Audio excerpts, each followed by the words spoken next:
the semi-finals of Utah Open 2024.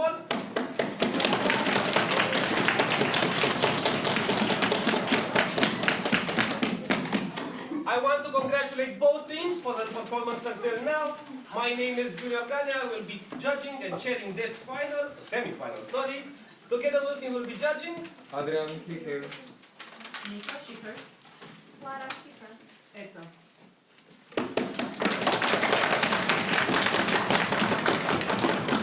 I will be timekeeping you with the miracle of technology.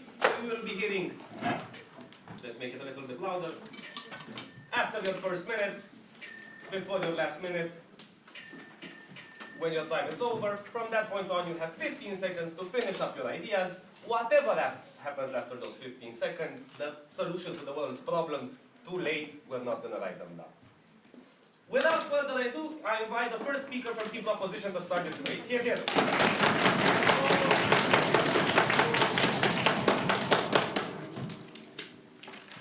was not expecting this many people here.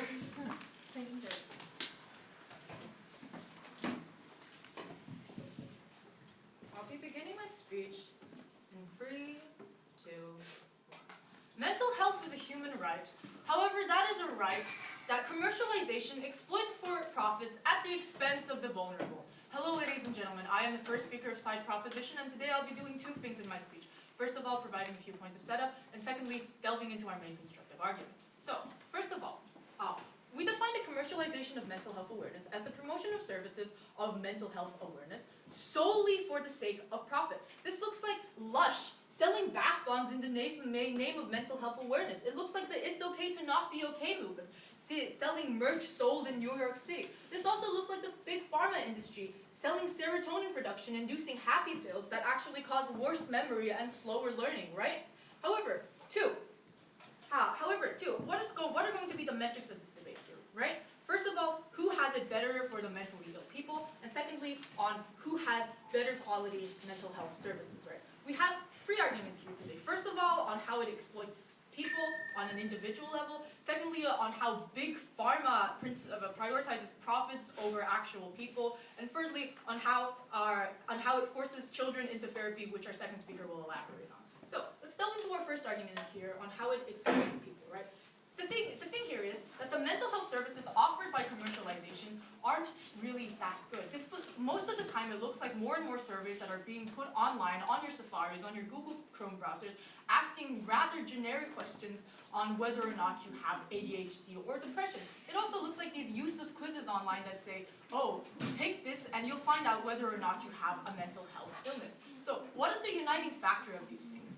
3 points. First of all, it is incredibly ubiquitous. It is targeted to appeal to as many people as possible. This looks like these corporations or companies just buying advertisements on Instagram in order to push it to the public, right? This also looks like, those TikTok videos in which you see like 4 million people watching those Are You ADHD shorts. But two, it's also incredibly sensationalist. It has a lot of shock value. It looks like you see those, do you have ADHD? These are 5 reasons why you have it. However, it proceeds to list these vague symptoms that literally everyone has, such as feeling bored from time to time. These are incredibly lazy, and it just buys into this notion, right? But however free, it also looks like them generalizing everyday symptoms that eventually is chalked up to being about mental health, right? Simply because you're sad, oh, now you're depressed, right? It also looks like that, oh, are you disorganized? Do you enjoy coziness? Then you have ADHD or some other vague question, right? So the question here is that why do people buy into this notion in the first place, right? Why? 2 things here. No, thank you. First of all, it is incredibly glorified, and secondly, on confirmation bias, right? So why is it glorified? Because it is now seen as trendy and fashionable to be depressed. That's how you see Olivia Rodrigo talking about her mental health problems, and now her fans want to connect to her and want to relate to her and start to think, you know what, maybe I too also have a mental health illness, right? But also, it looks like, them just pushing this notion that, these tests and quizzes are cool, so you can also relate to this mental health illness. However, 2, also on this confirmation bias, right? Now, since you want to relate to these individuals, you start to see the signs and be like, oh, I'm feeling bored right now. I'm not paying attention in class right now. So now I obviously have a mental health illness. let's take it for granted. Yes, a lot of us as children and teenagers have thought of this before, me especially. So, why do corporations do it then? It's because of a monetary incentive. They want it for profits because mental illness, making people believe that they have mental illness, makes them money because they are the ones who are selling these products in the first place. This is principally and morally wrong, right? You can't expect people to simply buy that because you want to make profits. No, we are already winning on a principle level here. But however, what are the impacts then? Like, these mental health services hurt, one, the especially poor people who cannot exactly afford these services in America, right? Poor people usually have like $1,200 in income every single, no thank you, every single month. However, these services cost a lot, and so they can't really afford it. And even in their best case scenario, where you buy these, quite cheap AI chatbots that help you with your depression, it's still essentially a scam because it's not helping your underlying issues that are causing your depression, that are causing your problems in the first place. But also, too, it's like it takes away from the current infrastructure, right? Because there isn't as much mental health services or mental health hospitals or just psychiatrists in general for you to have. So when you have like this vast amount of people who are claiming to have like depression or ADHD, it's going to take away that value, that help from the people who actually need it. This is seen in how Insight Today says that 45% of people who believe themselves to have mental health illnesses that actually go to these psychologists end up not actually having it. It's like, this is already an incredibly large number, right? This, like, insofar as that commercialization is inducing this in the first place, then we are going to be winning this debate. But no thank you. So, on to our second argument then, on how commercialization prioritizes profit over like the actual well-being of its people, right? So this is seen on two things. So first of all, what exactly do these consumers look like? It looks like the target populations at large, because like they want to have everyone having a mental health illnesses, right? This is especially uniquely targeted towards the people who already have bad mental illnesses. But also on the seller level, this also looks like those big pharma industries, and like these industries are already incredibly competitive, and so they always want to put on into that like short-term trend. So as such, all of these big pharma companies and corporations are all profit-oriented. So what does this look like? They want to have high margins of profit in order to sustain themselves and their shareholders, to continue on increasing their revenue. They want to have like scalable projects, but also they're incredibly short-termist because they always want to see what they have right now so they can see their numbers shining on those business scales. So, but too, on like their capabilities, right? Why can't these big pharma companies work on these long-term investments for mental health awareness? It's because they just don't want to, right? Like, this is seen in how big pharma doesn't publish any highly researched information explaining the causes of mental health illnesses. No thank you. Because it lasts multiple years and decades into the future, right? But also too, it's also seen in how they don't create drugs for like niche medical issues such as like some problematic unique issue regarding, regarding like Alzheimer's or something. And so they push this on how they push, rather they push on like their antidepressant marketing and campaigning in order to sell it to you, right? So when they pursue this profit over like this helpful like mental health awareness solutions, what happens there? The impact here is that this results in products worsening mental health rather than actually helping it in the first place. Because these big pharma companies are paying sponsorships to public figures to show that mental health awareness is for everyone, that you should take preventative actions for against depression, for pills under the guise of being happy. Ladies and gentlemen, this is happening in America right now, in which people believe that they have to take this preventative issue in order to not have depression in the first place. But also, this is causing addiction, as seen in this also causes addiction, as seen in how serotonin and OxyContin are incredibly bad for your body if you keep on taking it in large doses. But you also see it in the fact that people are buying into this, and college students are using amphetamines to be given to their ADHD, which is why people using amphetamine in college is so common, because they believe themselves to suddenly have this expectation that they can focus on their classes. For all these reasons, proud to expose.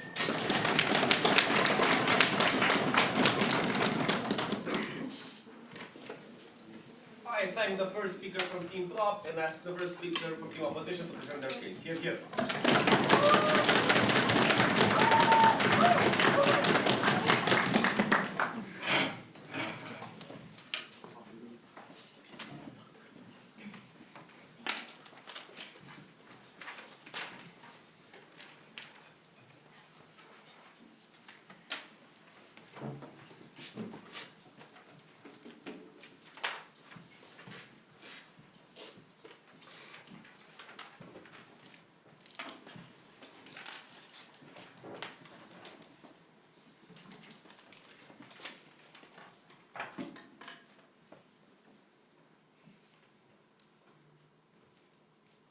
if the only way my mom can understand my mental health struggles is by buying a book about depression, then we believe that commercialization did its thing, no matter the profit incentive.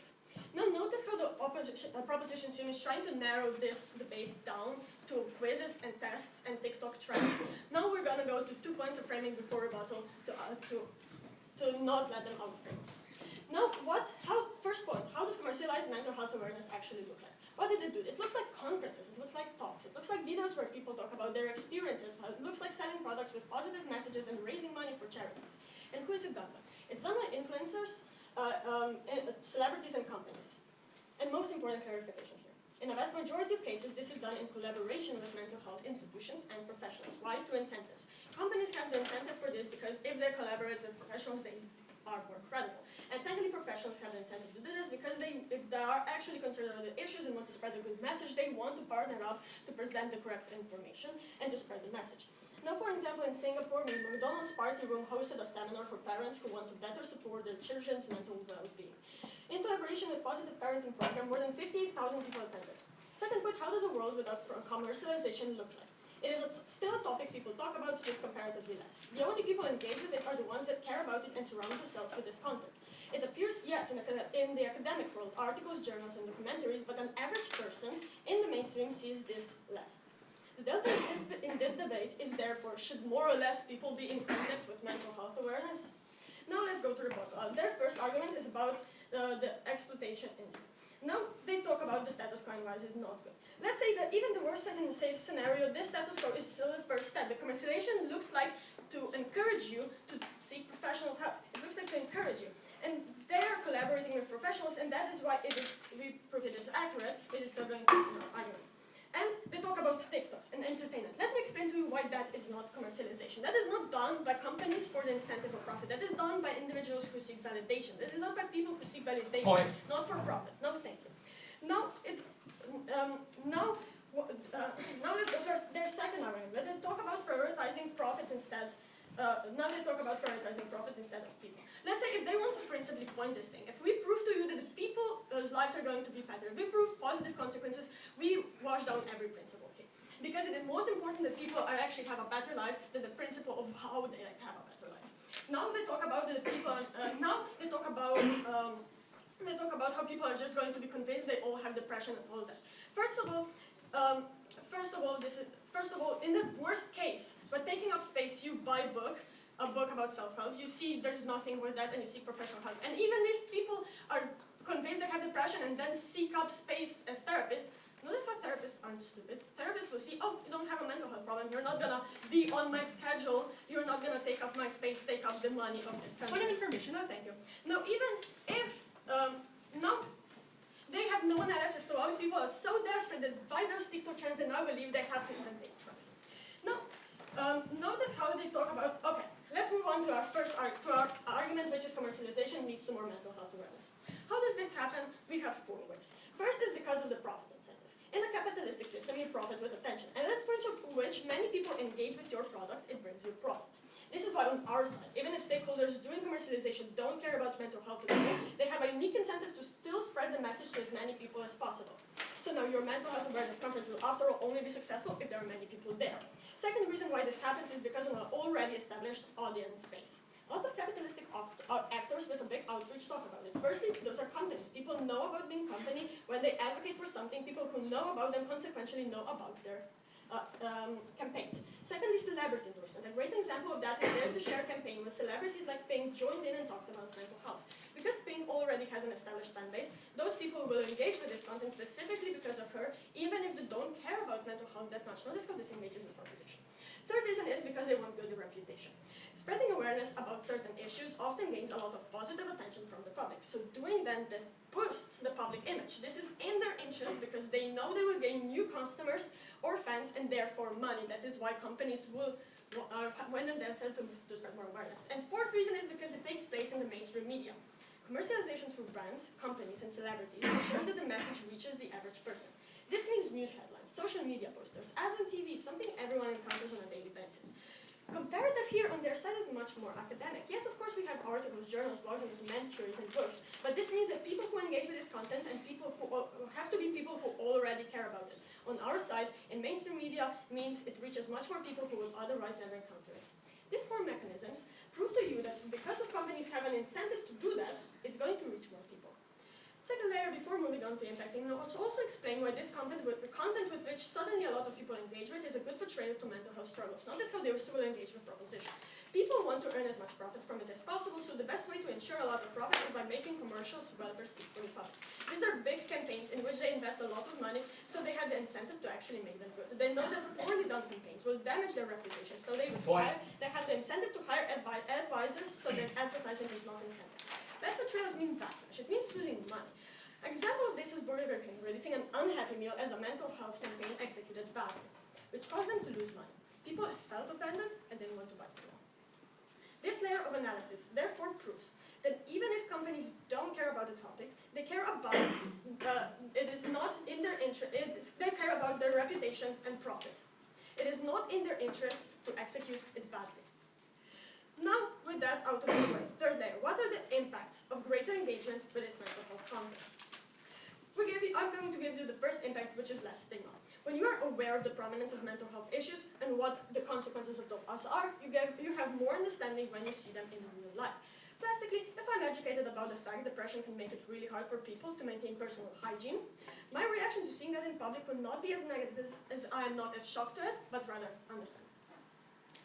Second impact to this is that people who struggle are more likely to seek help. When this is something that is not talked about in society and is surrounded by a lot of stigma, it is very hard as a person who is suffering to take the first step. A great example of this are teenagers, minors who are struggling with their mental health because they have to tell someone else first, like parents or their teachers, in order to even be sent to a therapist. Another point at which mental health is no longer seen as a taboo topic, it is then more likely that those people will feel comfortable reaching out and now there is a lesser chance of being met with judgment, right? But also commercialization means it connects you to resources. Why? Because it connects you to phone numbers, it connects you to mental health centers, and shows you which professionals you should engage with, and it shows you, And now, so now even if the propositions team comes here and says that this is not even highly researched information and that this is not advertised well, we told you why this is highly researched information, because they have the incentive to collaborate with professionals. And it proves you two ways why companies have the incentive and why professionals have this incentive. So this is going to be highly researched information because the professionals in questions that they on their site have, which are not even shown and represented in the status quo because no one cares except for the mainstream media, this is why we gave you this. What is the takeaway from the argument I represented you? Through the unique mechanisms of gaining mainstream engagement, we combat societal stigma and make it easier to seek help. We improve the status quo. We don't care if the primary incentive for this is profit. As long as we get tangible benefits, it is enough for us to support the motion. Never been prouder to oppose.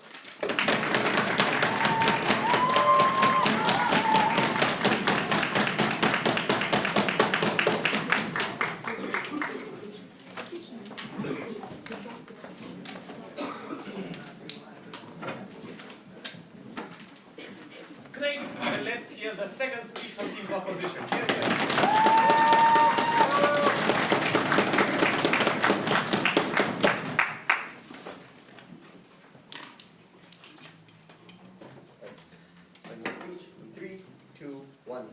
In my speech, I'll be doing three things. Firstly, we're building our own team case. Secondly, rebutting side officers' constructive material. And thirdly, delivering our third constructive argument on how it forces children into therapy offices. Firstly, rebuilding cases. In response, they tell you that. In response,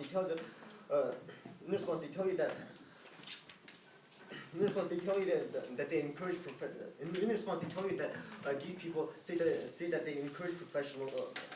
These professionals are the ones who are advocating. Who are advocating for it, not these TikTok videos. However, they do not respond to any analysis that we bring that these are not actual real professionals. That these people want to prey on your mental illnesses. We told you three mechanisms on why these advertisements and they're not professionally credible. Firstly is that they want to apply to a multitude of people. So any question that they bring is going to be broad. No. Secondly, we told you that it also takes time. secondly, it's also that secondly, it also takes more time on top. So secondly, is that these want to be as flashy as possible, so they're going to give as little information as possible. Therefore, the rebuttal case saying that these people will not actually take time up in therapy offices or when they eventually try to seek professional help.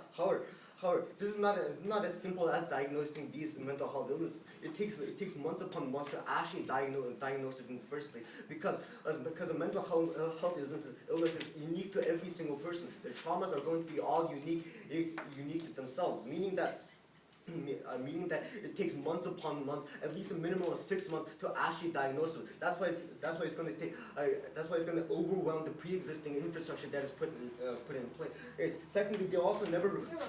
Yes. At the point to which these people are so convincing that you need a long time to see if they have mental struggles or not, it may not be a negative thing to look into it by professionals.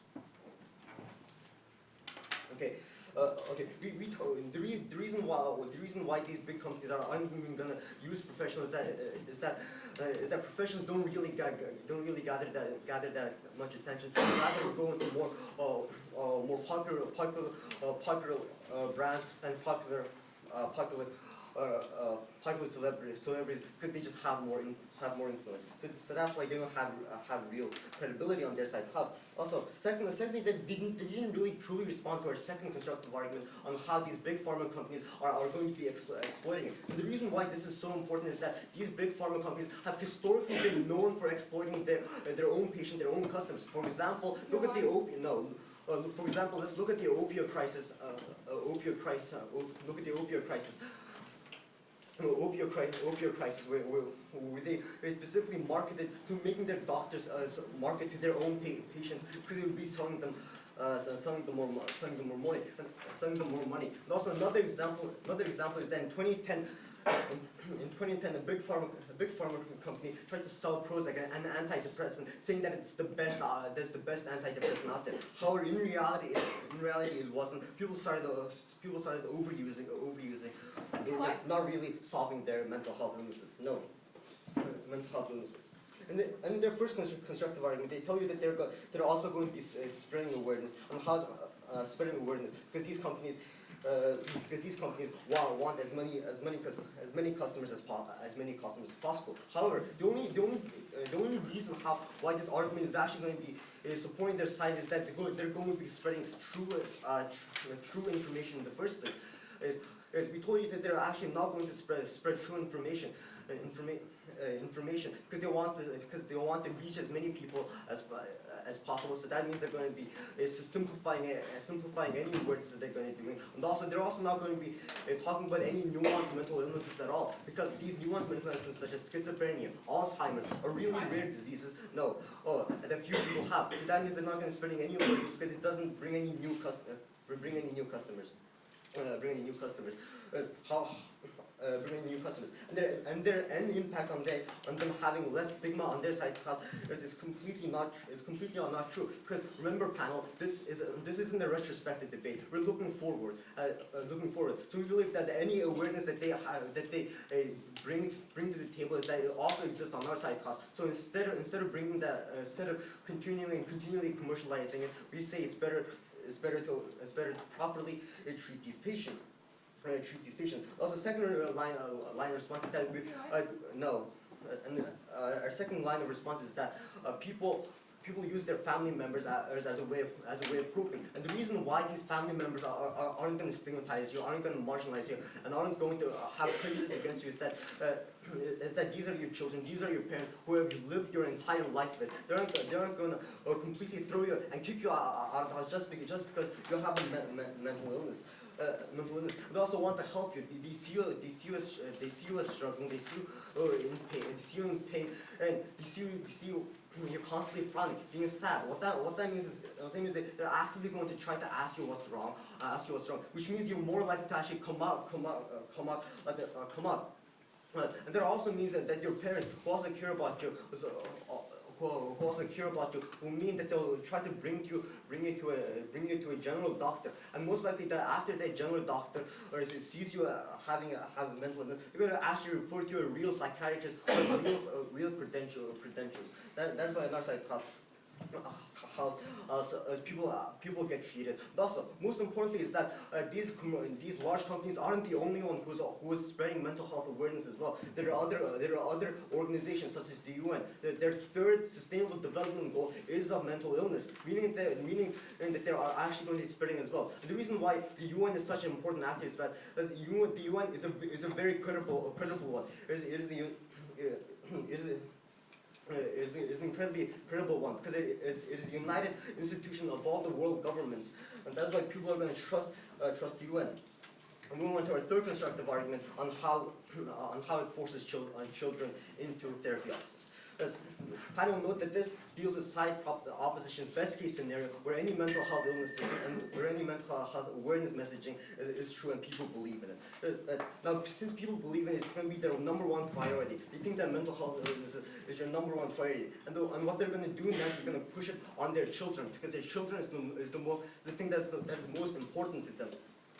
That this looks like them being forced into therapy offices at the age of 5, thinking that they will be more mature, thinking that they will have a better life. But the real problem is that these children aren't supposed to be in therapy offices in the first place. Their brains are extremely underdeveloped. They're currently only learning their basic problem solving skills, and they don't have the brain function to actually properly cope with any trauma. Cope with trauma. And whenever you go into a therapy office, they're going to be trying to make you face your past traumas. These children won't be able to cope with it, further traumatizing them further into the future, which means in the future, as adults, they're going to be constantly haunted by this past fact, making a new generation of people who have mental illnesses, who have depression, who have anxiety. For these reasons, so proud to propose.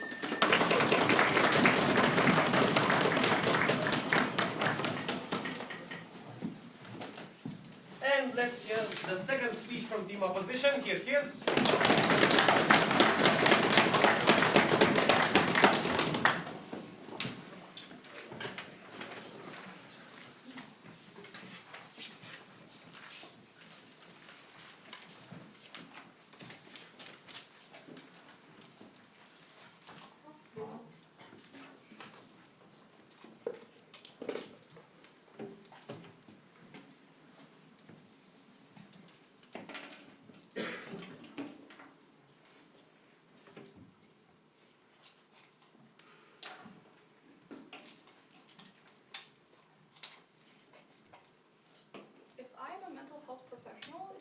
Unlikely, I will partner up with a firm that I, as a professional in this field, realize that is spreading a bad message or has a bad campaign. They never give us incentive analysis for those professionals on our side to be actually willing to support those bad things. I think 4 points of rebuttal in my speech, then moving on to constructive. Firstly, and most importantly, some housekeeping. How does this look like? 2 points here. Firstly, about professionals. We give you analysis of how it's likely that you as a mental health professional have an incentive to pair out with those companies. This is why we tell you that even if the good professionals have an incentive to see companies that are going to be able to partner up with them, good professionals get in there. But secondly, we give you incentives as companies. Because if I, as a company, get together with some random bad mental health professional, this is something that is not going to give me as much of an outreach. But other than which, I connect with Mental Health America, a really big, a really influential, a professional company that is with mental health professionals that is simply so important and so credible. This is something that is in my interest at the point at which the campaign I do now is more credible, is going to reach more people, I'm going to get more profit out of it. This is how we take out the point of they're only going to be partnering out with bad professionals simply because of this incentive analysis. You want your campaign to be credible, to be good. Secondly, about how this is only going to be about general issues and not about niche things on their side of the house. Firstly, we never get engagement on how they fix this at the point where they don't engage with frameworks framing where they say that on their house, even if you talk about DBT, this is not going to be reaching the large majority of people. But secondly, this is not true. Because if every company is going to be sending the same suicide statistic, this is something that is not going to be interesting to its viewer. Which is why we believe that it's likely that they're going to find innovative ways of presenting mental health. A great example of that is the H&M campaign, when they were not only talking about mental health, but connecting it with sports, how sports can help with that. It was an innovative approach, and this is exactly because what is innovative and what is different and what is more niche is going to get you attention. This is why this is not only about general issues. Secondly, what is the second point of rebuttal? It's about offering bad solutions. They give you this second argument, just like, oh, but like this is so highly addictive pills.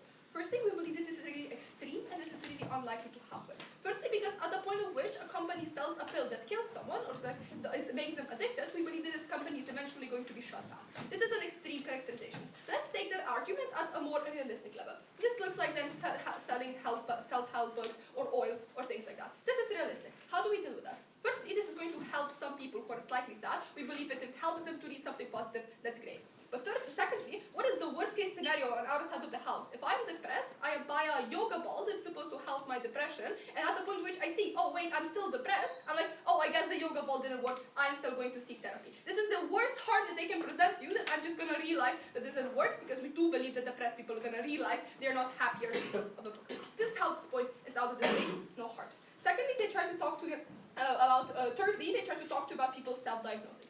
What do we respond to this? Firstly, this is not exclusive. Lina already does analysis of why this is done for attention. I mean, panel, we also see people who are pretending to be different races just because they get validation and attention from that. This is not an exclusive mechanism. This happens with other ways too. Secondly, it is not as easy to just get therapy. They try to talk to you about structural issues. We believe they are real. You need to go to your doctor, explain why you actually believe that you have depression, and it is going to take years and years to actually get into this. We believe that not every personal doctor is just going to send anyone that asks to therapy.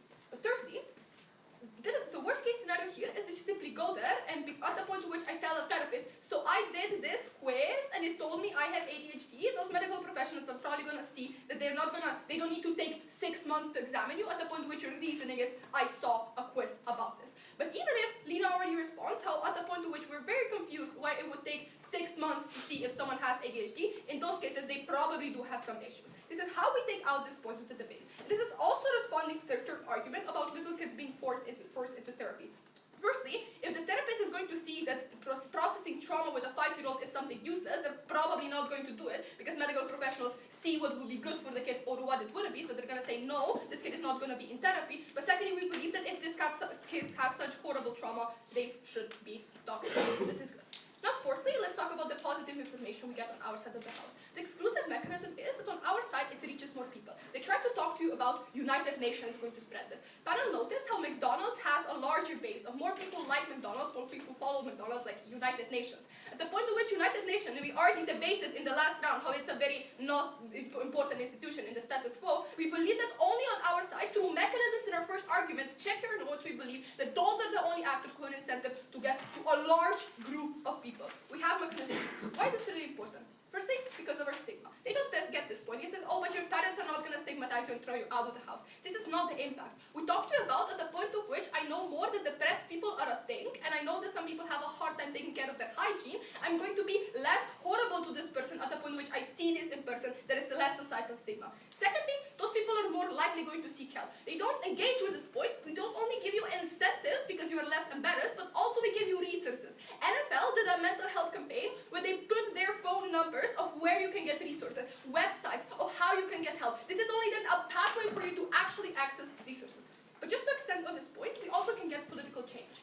Because at the point of which, when people are actually aware that mental health is a present problem, you're constantly bombarded with statistics of how many people are doing suicide, you are more likely going to prioritize politicians who prioritize those policies. This is how, also on our side, we get actual systematic change that is really important on making mental health more accessible. So what does this then prove to you? That only on our side of the house, people are more likely to seek help, people can actually seek help, we have less societal stigma, and we also get systematic change. This is the positive material on how on our side of the house, people actually affected feel better. But if you don't buy this at this point, we also have a second argument to present, which is about how this makes mental health treatment more accessible. How does this happen? Firstly, context is really important. I already explained to you how there's a problem of accessibility in the status quo. For example, there is a lack of non-white therapists at the point at which it's really hard to get a license. This is why a lot of people cannot access a therapist that would be good for them. talk about, now more people talk about this. There is more discourse about this at the point which is more present in the media. But how does this then look like? This looks like people sharing their own stories, sharing their own resources. They're talking about the resources they use, their experiences, what were their motivation. Why is this really important? Because we can create communities. How does that look like? For example, this happens on social media. There is a subreddit r/mental health when more than 400,000 people are there sharing their own experiences, where they got help, how they get motivations. Notice how this is also responding to their second argument at the point which we have this, people actually sharing feedback. No one is going to recommend you those horrible fields that are trying to talk to you about. So on our side of the house, at the point which more people share that, oh, this pill did something really bad, less people are going to buy into this mechanism. But why is this also really important? Because firstly, the stakeholder of people is the only person who actually understands you. They went through the same struggles, those are people who also had the same issues as you, and they can actually give you first-hand advice that is going to probably be more effective. They can say what works to them, what is likely to work for them also. But secondly, accessibility here is really, really important, because both sides agree that we have some structural issues. So even if, worst-case scenario, we do not change the system and mental health treatment stays inaccessible, at least you have access to those communities. Firstly, this is an additional mechanism for people who also get professional help, but secondly, this is really important to people who for structural reasons cannot access professional help. So this is an additional argument to prove to you that mentally ill people are better off on our side of the house. Because this is the burden that the side of proposition said, because we fulfill this burden, we win this debate.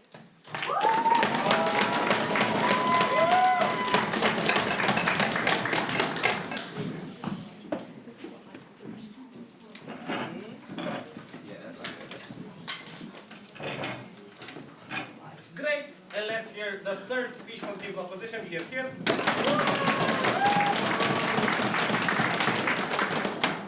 Alright, I've been anticipating to say this. Audible and visible. Alright. I'll begin in 3, 2, 1. Before my speech continues, let me get two things straight. First of all, is that awareness is going to be extremely tied to the services for mental health illnesses in this debate. Why so? Because by creating awareness, these companies are going to be able to create the customer base for their services. This looks like Big Pharma creating awareness for mental health illnesses, and in turn, more people buying antidepressants. So we believe that because of the fact that these companies are profit incentivized, it is the reason why they're doing awareness, and services are definitely part of this debate. First of all. But second of all, I'd like to note that it's more likely that you have these big pharma actors as opposed to what the opposition paints to be like McDonald's and Burger King, right? Why so? Because of the fact that there's more money involved. When it's big pharma, when it's people who are trying to sell you these ChatGPT blanket solution surveys on the internet, they are the ones that are going to be making more money, because it is about mental health. You are trying to sell your medicine, as opposed to them, maybe you sell 1 or 2 more burgers. We believe that because of the fact that, no thank you, because of the fact that our actors are more topical with mental health illness, that their stake is higher, and therefore there's more of them in this debate. So, let me go over the... Not yet. So let me go over the 3 structural clashes that prove exactly as to why we, the proposition, win this debate. So on the first clash, let's talk about who goes to therapists. We tell you that it's actually healthy people that go to therapists. Why so? We told you that the awareness is about adding shock value. Awareness no longer went about, guys, did you know that there is mental health? To, do you have mental health problems? This looks like how, quite literally 2 days ago on Instagram, I saw a post where it went, are you sleepy? Are you always procrastinating, pushing your work behind? Would you rather be cozy than doing your work? Then you have ADHD. No, thank you. This is a point in time when companies are trying to tell you that you have mental illnesses so that you, in turn, buy their product. Maybe it's their ChatGPT service that gives you more information on mental health. The fact that these companies want you to diagnose yourself with mental health illnesses is what makes you someone who's likely to be a healthy person that ends up self-diagnosing themselves through these awareness campaigns that you are actually mentally ill. And you know what? We proved this by giving you statistics. 41% of the people that actually go to therapists after self-diagnosing themselves turn out to be turn out to not be actually mentally ill. After these psychiatrists look at them for weeks, they realize that, you know what, this person was healthy. So why is this so harmful? Well, we tell you this is extremely harmful, especially to the poor, because of the fact that these mental health services cost a lot. How much does it cost to go to a therapist per week? In the US, it's about $200. Worldwide, it's about the same, if not more, because there's less supply of them. It's more limited, right? This is a point in time, no thank you, you need at least 2 interviews, at least 2 weeks of servicing and counseling from these therapists to actually realize that you have a mental health problem. What does this mean? The poorest of our poor, the people most vulnerable, people who live on minimum wage, which is about $1,200 a month, people who spend 800 of those on utilities and rent, people who spend 300 more of those on living expenses like food and amenities, who are no longer going to be able to afford the service. So what do? They get into debt because, no thank you, because they worry for their mental health. The internet just told them, there's something wrong with my brain and that you need to heal it. So you go and you heal it, and you realize that you never had a problem in the first place, and now you're in debt. The poorest of our poor are the people that are taking the grunt from commercialization. What's happening is these big companies are taking advantage of these vulnerable people and taking their money. Now, before I move on, sure. Our side also presents you reason why we give legislative change and fix the exact problems you are pointing out. Please engage. Okay, first of all, you never talked about anything about legislative change. I think we gotta establish that. But second of all, we believe that this is extremely unregulated territory, right? Especially these TikTok posts. You can never know if it's someone who's just posting their own opinion or if it's a company trying to promote something. So we believe that your legislation that you never talked about won't really play a factor in this debate. So that's what we're telling you. The people that actually go to decide to go to therapists. What have they told you? They told you that in status quo, people are not willing to seek help because they don't know anything. But when these companies are telling you about mental health problems, people are going to know about it. There's going to be less stigma. So because of the fact that they're working with big corporations and professionals, that people are going to want to seek help. First of all, we have our own ways of seeking help. We told you that first of all, people are going to know that they probably have a mental health illness when they're constantly anxious about things, when they're constantly going into the room and constantly crying. We believe that those who actually have mental health problems will be able to diagnose themselves. But secondly, in the case of people who don't know it and who don't feel the severity of it, we believe that the family and the loved ones who care about them are going to be aware of it. This is a point in time when a family member is likely to find someone who has a mental illness or their loved one and say, hey, let's go to the doctors. Because it doesn't have to be mental doctors. They don't, sure, we're willing to concede that they don't know about mental health problems, but you feel ill, let me take you to a general doctor. The general doctor is what's going to diagnose you properly that you have mental illnesses and actually suggest you to go to these psychiatrists. But thirdly, we talked about the UN as an actor. We still have active knowledge being shared about mental health problems. The UN's third SDG is about health, and mental health is still health, and for no profit orientation, they warn people about mental health, and we believe that at the end of the day, people are capable of knowing what's happening, people are capable of actually going to the doctors. Now, the question comes, should they go? We told you first of all that the cost is a big problem, but second of all, that therapy inherently is about reliving your trauma. How you solve trauma and the mental illnesses is by reliving it. And we told you how it's, no thank you, extremely harmful when you especially take these kids, young people into therapy sessions. They're not developed enough for it. They're going to be reliving trauma. They're going to be furthermore depressed. Even if it's someone who, no thank you, isn't facing major psychological problems on a day-to-day basis just because of the fact that they were falsely accused, or just because of the fact that it's the trend to go to these therapist office, you're more likely to end up being hurt further on. That's our second clash. But our third clash is about mental illness and who actually solves it. At the end of the day, we told you that big pharmas are trying to sell you pills, right? They're trying to sell you pills that only fight with the symptoms rather than solving the root core problem. So you have more people on pills, and especially those who really do have mental health problems are going to be incapable of actually getting over their illness, but instead just paying more and more money to these big pharma companies and treating the illnesses. Furthermore, we told you that there's going to be flooding. When you have 50% of the people that go to therapist's office who still spend some time in the therapist's office being illegitimate mental health people, that real people who actually get hurt are going to be incapable of getting time with the therapist, and in turn incapable of healing their sicknesses. At the end of the day, we're willing to concede that they have ubiquitous and more people going to the hospital, but on our side of the house, we have real and sufficient ways of helping your mental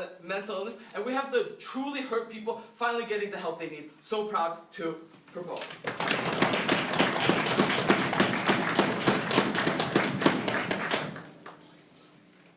Great, and let's hear the last constructive speech of the debate from team opposition. Here.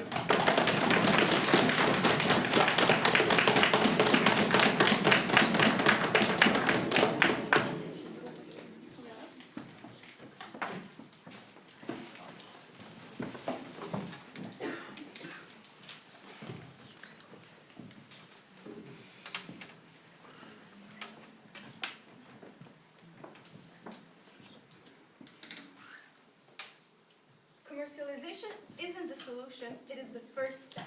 This is the main stance of team opposition.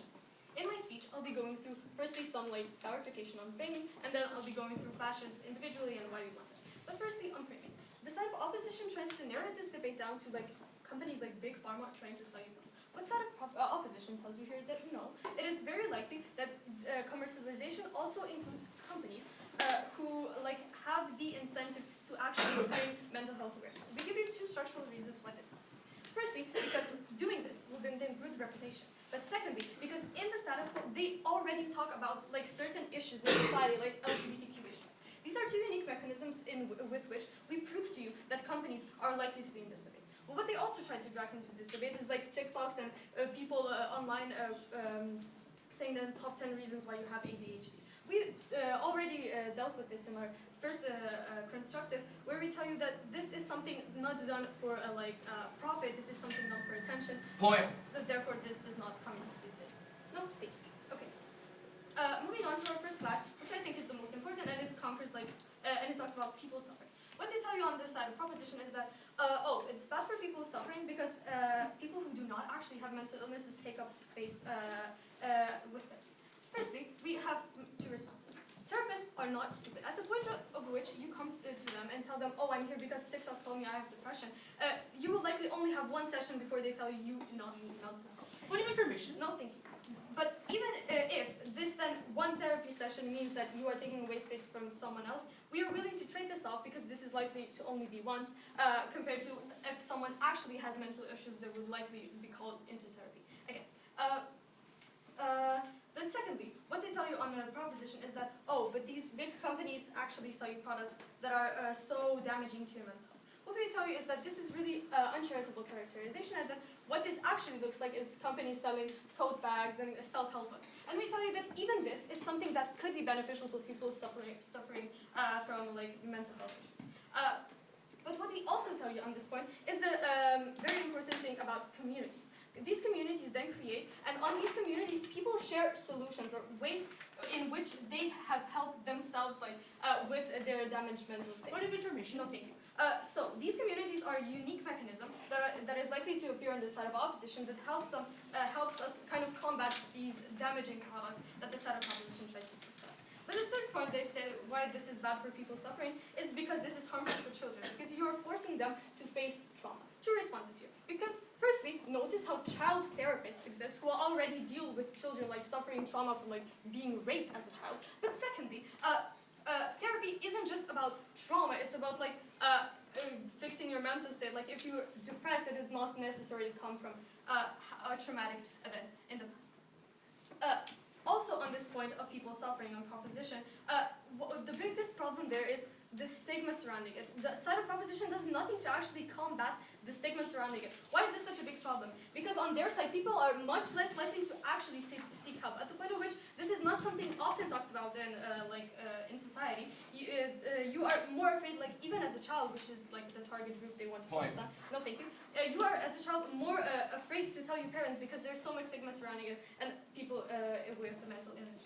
Okay, moving on to positive content from the side of opposition. What we tell you is that this portrayals by companies, even if they are vague, this is still something good because they are at least acknowledged. People start talking about it, people bring awareness to it. Yes, we are aware these are vague, but that is not important. What we achieve by this is 4 things. We get, firstly, less stigma, then we get political change, we increase accessibility, and we also increase the likelihood of people actually speaking. Firstly, point of information. Yes, sure. Please realize that it takes 3 to 5 months to diagnose a person who has depression in therapy. Those 3 to 5 months are a crucial time frame. Okay, I understand. 2 responses here. Firstly, in order to actually get sent to a therapist, you have to firstly go to your personal doctor. This doctor is very unlikely to send you to a therapist at the point at which you tell them, oh, I want to go to a therapist because I saw a TikTok that told me I'm likely to have depression. This is then very unlikely that this person will even come to a therapist. But secondly, okay, even if they're 4 or 5 months, we are still willing to trade this off in order for someone with actual depression or someone with an actual mental illness than being more likely to seek therapy and actually getting help for themselves. Okay, but moving on about, I think, a very important point here, which is political change. The side of proposition tries to tell us that we've never mentioned that, but actually, even in our first speech, we already talked about this. Why is it more likely that the side of opposition receives political change? What we told you here that at the point at which, this is something very talked about in society, at the point at which you are constantly bombarded by horrifying statistics like 7 out of 10 men kill themselves each year because of depression, you are horrified by this information and you are aware that this is something that needs to be fixed. You are then more likely to push for legislative change to better those issues, to help fix them. What these solutions look like, I don't know, making it easier for therapists to obtain a license so more people can actually get treated, and things like that. So, because the side of opposition is more likely to achieve political change at the point at which people talk more about it, people are more aware at the actual size of the problem, we win this class. But thirdly, what we achieve is also accessibility. What we tell you is that even if not everyone has access to therapy, because proposition expressed the issue that it is also very expensive, we offer you different solutions, but because not every mental health issue is severe enough for you to actually need to go to therapy. We've already told you that things like self-help books, things like essential oils might still be beneficial for someone because they still feel like this helped them to some degree, which is why we think this is still a positive impact. Because we've proved to you that for people suffering, we have 5 different positive impacts. We believe that this is something that goes to the side of opposition. But secondly, about portrayal and awareness in general. The side of proposition tells you that, oh, but in the status quo, this portrayal is bad because companies have the incentive to kind of trick their customers into buying products that will damage them in the end. Firstly, what this is lacking is what is actually the incentive of these professionals to actively harm their individuals. You as a therapist go into this profession with the incentive of helping people, of you as a member of a mental health organization, your incentive is to help people. So it was never clear from us why these companies would actually have this malicious intent to harm those people by selling them terrible products. What we tell you on the side of opposition is that companies like McDonald's, like Rare Beauty, actually have a good incentive to help those people, which I've already explained in framing, because this will bring them good reputation. They also have good incentive to actually make this portrayal at least inoffensive. Even if it is vague, it is still good. People will not be offended by it. Plus, they work in collaboration with mental health organizations, which then it is unlike that this will be harmful representation. What is also the unique impact of this awareness is raising money for charities. This is something that happens comparatively less on the side of proposition, at the point at which less people are informed about the topic, and less people care about and know how horrific of an issue it is, and how you need to be faced with it. On the side of opposition, at the point at which we talk about it, you know horrible statistics, you are more likely to raise money for charities. This money then goes to charities who can choose to do whatever they want with that money and actually improve mentally ill people's situation. Because we proved to you that people suffering get many more positive impacts on the side of opposition, I'm so proud to oppose.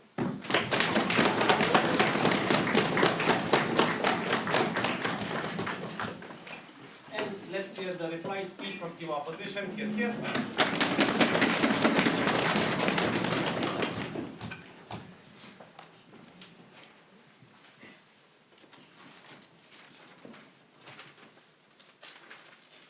Capitalism is bad, but at the point at which we can get capitalism to actually help us fix our issues, at the point at which profit can be a drive to so many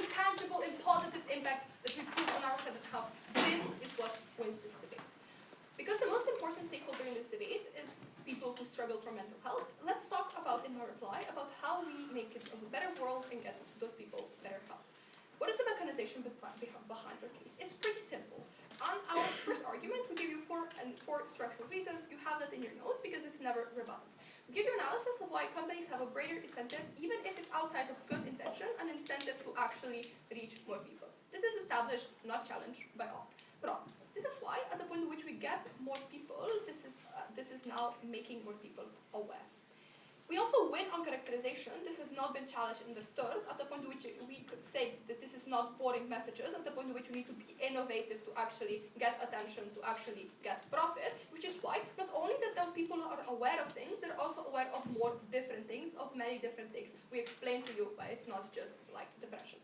But now, 3 points. What do we do for those people through this mechanism? Firstly is accessibility of treatment. This is the part where most of their case follows. This is what they were pushing the most. What was the push from the side of proposition? It was with clogging up the system, because now people who don't need therapy are going to be We give you responses to this, but this is unlikely to happen. Firstly, because it's not as easy to access therapy. I was talking about this in my speech, and Nina was talking about it in her speech. We never get responses for this at the point at which you cannot just go barge into a therapist's office and say, treat me, but you need to actually get to that. This is why at the point at which your reasoning is actually, yeah, I feel like I'm depressed because I saw TikTok, we believe that you are unlikely to be able to access therapy without a valid basis. But secondly, even if we do believe that this is not something that is going to take so much long. If state and characterization of this is going to take fine, okay, few months, but then the therapist is really going to realize that this is something. Notice how this is me taking them at their best, at the point at which they prove this. Why does our positive material, our responses from opposition, still outweigh this?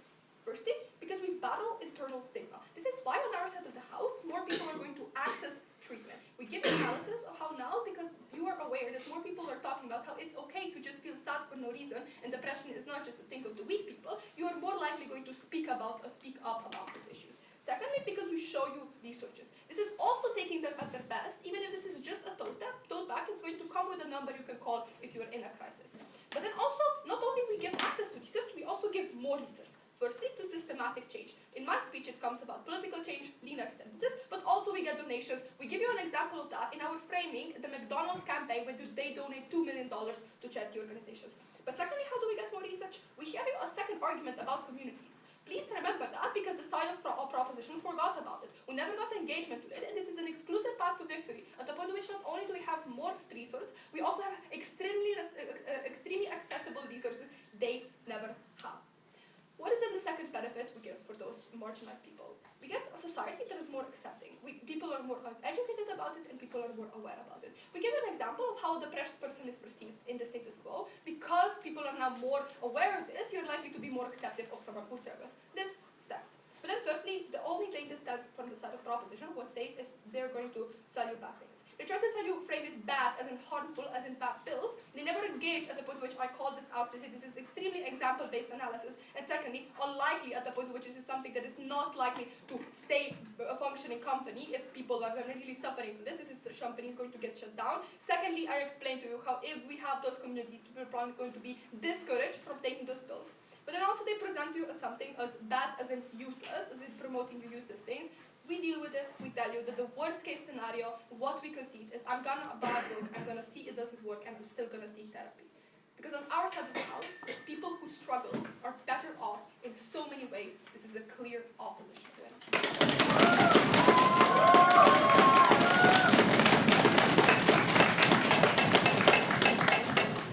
And for the last speech of the debate, the prize of Team Talk. Here, here.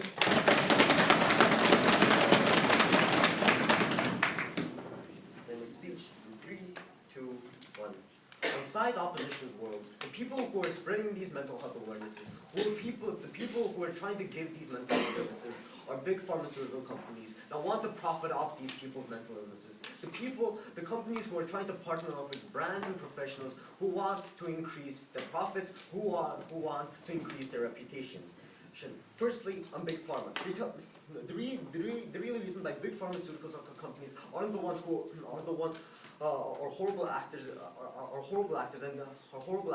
for these people who have mental health illnesses is that they want to make money off these people who have mental health illnesses. The reason why they can't actually do this is the fact that they have mental health illnesses, that due to their depression, due to their anxiety, they do not have proper rational thought at the time, leaving them actually able to exploit this, charging them for overpriced antidepressants. And the real evil here is that these antidepressants don't even solve your problems in the first place, because these because the real way to actually solve your mental health is going to a professional, going to a psychiatrist, a therapist who try to heal your past traumas, trying to fix it with just pills, further worsen the situation, getting you addicted. Second the side opposition because these companies who are partnering up with brands and professionals so they can spread awareness. Yes, but the real problem here is that these companies don't actually spread good information. They're incredibly unreliable. First of all, the influencers that they are partnering up, these TikTokers are in it for the views. So they don't really care about if they're spreading real messaging, if these messaging is accurate, as long as it gets them views. And they do this by making their advertising, they're making their content extremely short, so they're applicable to a large amount of people, so they can attract attention. Secondly, is that they try to make it as attention-seeking, as flashy as possible. So they bring big, glaring statements that aren't truly accurate. Secondly, is that these professionals that they are trying to partner up with. But the problem here is that these professionals can easily be bribed. This is exactly what happened during the opioid crisis, where Purdue Pharma literally bribed the doctors, trying to make them prescribe more antidepressants and prescribing more oxytocin in favor of more days off at work, of a bigger salary and a bigger focus. Focus. And the real problem is that the advice that they also try to bring are extremely blanket solutions that they're provided by AI chatbot.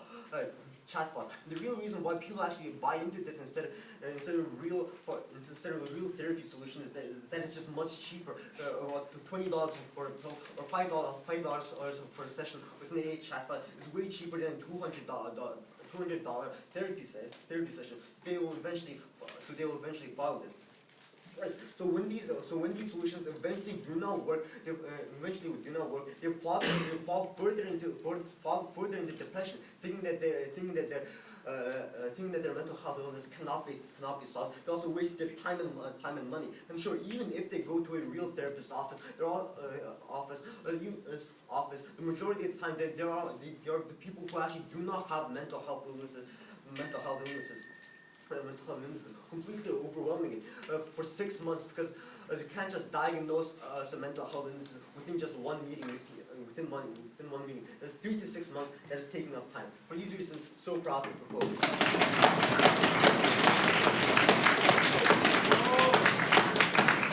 I thank both teams for the amazing debate. Please cross the floor, shake the hands, and I would like everybody to